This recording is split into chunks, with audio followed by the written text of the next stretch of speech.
नमस्कार किसान मित्रों।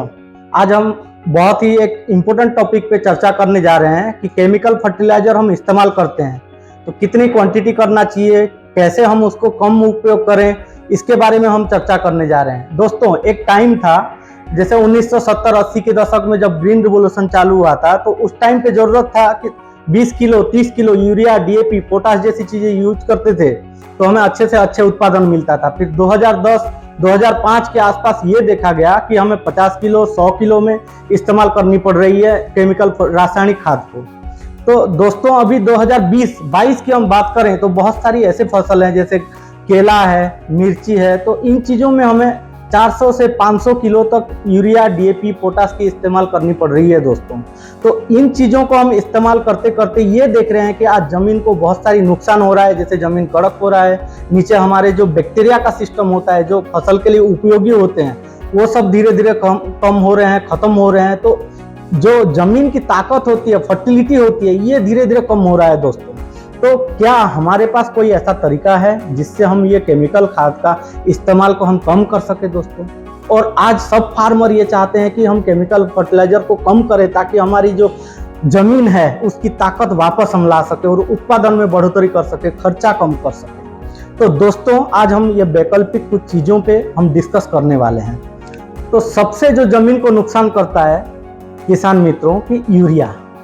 अच्छा, यूरिया हम लोगों को बहुत सस्ते में मिलता है, जो सब्सिडी के हिसाब से आता है 260-70 रुपये में मिल जाता है। इसलिए हम 20 किलो 30 किलो या 50 किलो उपयोग करने की जगह पे 200 400 500 किलो तक मिर्ची या केला जैसे फसल में हम उपयोग करते हैं। तो क्या आप लोगों को पता है कि डीएपी एक्सेस डीएपी या यूरिया यूज करने से हम लोगों की ज़मीन की कितनी ताकत कम हो रही है, कितनी नुकसान हो रहा है? तो यूरिया हम जितना ज़्यादा इस्तेमाल करेंगे दोस्तों तो हमारे नीचे का जो बैक्टीरिया का चयन होता है, फंगस का चयन होता है, जिसको मित्र जीवात बोलते हैं, ये जीवात की संख्या धीरे धीरे कम होती रहती है, जिसकी वजह से मिट्टी की अपनी जमीन की ताकत ये कम होती जाती है दोस्तों। तो यही एक मेन कारण है कि यूरिया को हम लोगों को कम करनी पड़ेगी। और दूसरी खास चीज़ है कि हमारी पीएच जो है ज़मीन की वो इसका बैलेंस बिगड़ती जा रही है, इसीलिए फसल का उत्पादन दिन ब दिन घटता जा रहा है और हमारा खर्चा बढ़ता जा रहा है। तो पहली बात है कि यूरिया जितना कम हो सके हम उसको कट करें और कम इस्तेमाल करें। अच्छा दोस्तों, अभी सब फार्मर ये बोलते हैं कि सबको पता भी है, आप भी बोलते हो कि हमारी ज़मीन कड़क होती जा रही है। जैसे 20 साल 30 साल पहले जैसे ज़मीन थी आज वैसा ज़मीन है नहीं। तो ये कड़क होने की मेन जो समस्या है ना दोस्तों, ये है अपना डीएपी इस्तेमाल का। डीएपी या फास्फोरस का जो सिंगल सुपर फास्फेट, ये सब सोर्स यूज करने का। क्योंकि डीएपी ये कॉमन साइंटिफिकली भी दोस्तों प्रूव है कि हम लोग मान लीजिए कि 100 किलो यूज करते हैं तो 10% से ज़्यादा तो पौधा अपना ज़मीन का खाता ही नहीं है। जिसकी ज़मीन अच्छी है, जिसकी ज़मीन में बैक्टीरिया हो, तो बाकी 90% दोस्तों जाता कहाँ है? ये 90% अपने ज़मीन में पत्थर होके केमिकल रिएक्शन बनता है, कॉम्प्लेक्स बनते हैं और पत्थर होके ज़मीन पे पड़े होते हैं। तो दोस्तों सोचो कि आज 20 साल 30 साल से हम जब डीएपी यूज़ कर रहे हैं तो कितनी पत्थर हमने अपनी ज़मीन पे डाल दिया है। और दूसरी, इसी की वजह से पीएच बिगड़ती है, बैक्टीरियल पॉपुलेशन को डैमेज होता है। तो दोस्तों सब चाहते हैं कि इससे निजात मिले, इससे छुटकारा मिले डीएपी से। तो क्या हमारे पास कोई ऐसा सोर्स है, कोई ऐसी तरीका है जिससे कि हम डीएपी को छोड़ सकें? तो दोस्तों मैं ये बताना चाहता हूँ कि अगर आप डीएपी कम करना चाहते हैं तो ये 3 चीज़ें आप कर सकते हैं जिससे आप डीएपी को कम कीजिए या पूरी तरह छोड़ने की कोशिश कीजिए दोस्तों। तो पहला, जैसे एफसीओ अप्रूव प्रोडक्ट भी है पीएसबी बैक्टीरिया, तो पीएसबी बैक्टीरिया भी आता है और इसका फंगल भी आता है। तो फास्फेट सॉल्युबलाइजिंग बैक्टीरिया या मोबिलाइजिंग, ये जो चीजें हैं जमीन में जो पड़ी हुई फास्फोरस है उसको खिलाने में मदद करेगी। तो पहला होता है बैक्टीरिया। दूसरी आती है सबसे बड़ी फास्फोरस सोर्स, जो फास्फोरस को खिलाता है जो जमीन पे पड़ा हुआ, यह है माइकोरिजा। और हमारी कंपनी का बेस्ट से बेस्ट क्वालिटी का माइकोरिजा मार्केट में है दोस्तों, मूल शक्ति के नाम से। ग्रैनुलर फॉर्म में 4 किलो में भी आता है और 200 ग्राम में वाटर सॉल्युबल फॉर्म के हिसाब से भी आता है, जिसे ड्रिप में आप लोग यूज कर सकते हैं। और जैसे बेसल डोज के लिए यूज करना है तो 4 किलो मूल शक्ति को आप इस्तेमाल कर सकते हैं। ये 2 तरीका। और तीसरा दोस्तों, अभी ये सब खेडूत के लिए, फार्मर के लिए खुशखबरी भी है कि PROM phosphate rich organic manure, इसका मतलब ऑर्गेनिक सोर्स में फास्फोरस का मेन सोर्स मार्केट में आ गया है, जो बहुत अच्छी भी मार्केट में चल रहा है। बहुत फार्मर इससे संतुष्ट भी हैं। तो दोस्तों आज मैं बताना चाहता हूं कि हमारी कंपनी PHMS टेक्नोकेयर प्राइवेट लिमिटेड एक प्रोडक्ट लेके आया है जो 1-2 साल से हम लोग ट्रायल भी किए हैं, पिछले साल हमने सेल भी किया है, बहुत अच्छा फार्मर का रिव्यू भी है ये प्रोडक्ट में। ये है उत्तम प्रॉम। मार्केट में जितना भी प्रॉम है सबसे बेस्ट से बेस्ट प्रॉम है उत्तम प्रॉम। तो दोस्तों उत्तम प्रॉम है क्या, इसके बारे में थोड़ा चर्चा कर लेते हैं। तो पहले जैसे हमने डिस्कस किया कि प्रॉम का मतलब है फॉस्फेट रिच ऑर्गेनिक मैन्योर। इसका मतलब DAP का ऑप्शन जो फास्फोरस के लिए यूज करते हैं रासायनिक खातर, उसके बदले हम उत्तम प्रॉम को यूज कर सकते हैं। तो इसमें विशेषता हमारी कंपनी की जो है, इससे 8 से 10% आपको मिल जाएगी वाटर सॉल्युबल के हिसाब से फास्फोरस, जो सीधा प्लांट ऑप्टेक कर सकता है। दूसरी विशेषता की हम बात करें तो ये हमें PSB बैक्टीरिया, मैंने जैसे पहली पॉइंट में बताया कि PSB बैक्टीरिया चाहिए, तो इसमें बैक्टीरिया एडेड है, PSB phosphate solubilising bacteria already हम ये प्रोडक्ट में देते हैं। तीसरा कि ये अदर भी बैक्टीरिया होते हैं, जैसे नाइट्रोजन के लिए एजोटोबैक्टर, एजोस्पिरिलम, राइजोबियम वगैरह चाहिए, फॉस्फेट सॉल्युबलाइजिंग, पोटास मोबिलाइजिंग, ये सारे बैक्टीरिया दोस्तों इसमें एडेड हैं। और ये प्रोडक्ट की खास बात है कि FCO अप्रूव प्रोडक्ट है और कार्बन की मात्रा भी बहुत हाई क्वांटिटी में है, जिसकी वजह से आपके नीचे की जो बैक्टीरिया चैन है वो अच्छे से फल फूल सके। चौथी विशेषता है इसकी कि इसमें अपना नाइट्रोजन का कंटेंट है, तो नाइट्रोजन की जरूरत भी ये पौधे को पूरी करती है।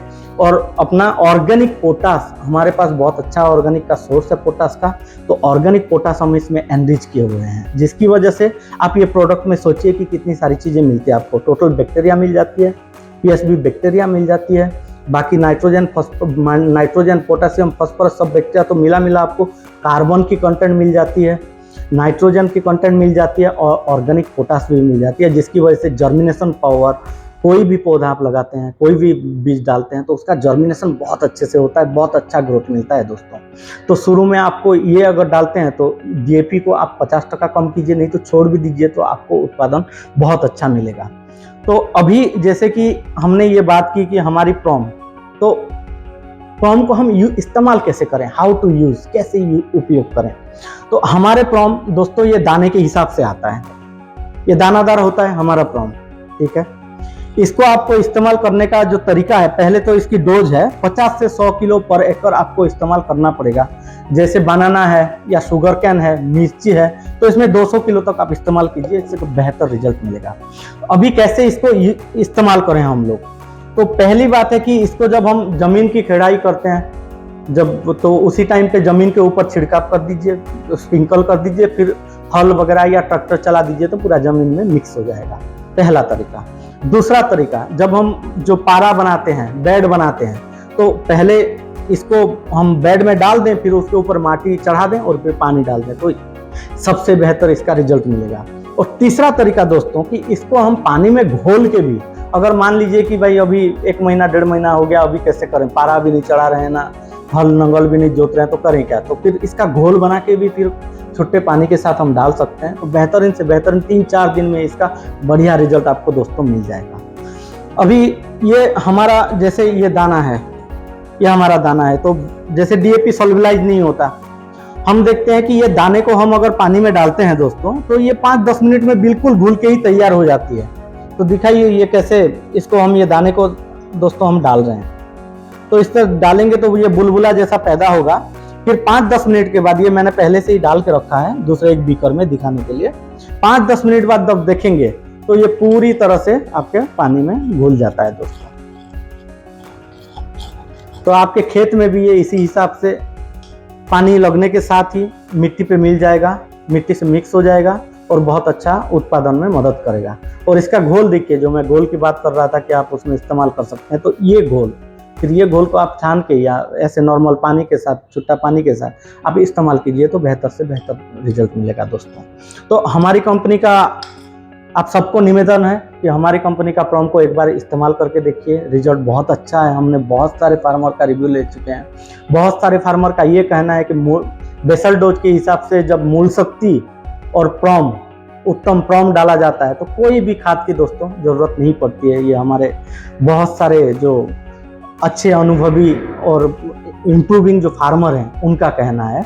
और मेरे दोस्तों PHMS ऑर्गेनिक फार्मिंग जो है अपना ऑर्गेनिक का चैनल है, ये चैनल में बाकी सब प्रोडक्ट के बारे में भी सारी जानकारियाँ दे के रखा है। तो आप सब लोगों से निवेदन है ये सारी वीडियो को देखिए और एक स्टेप सजीव खेती, ऑर्गेनिक खेती की तरफ बढ़ने की कोशिश कीजिए दोस्तों, जिससे हम सबको लाभ हो, आपको भी लाभ हो। दोस्तों नमस्कार।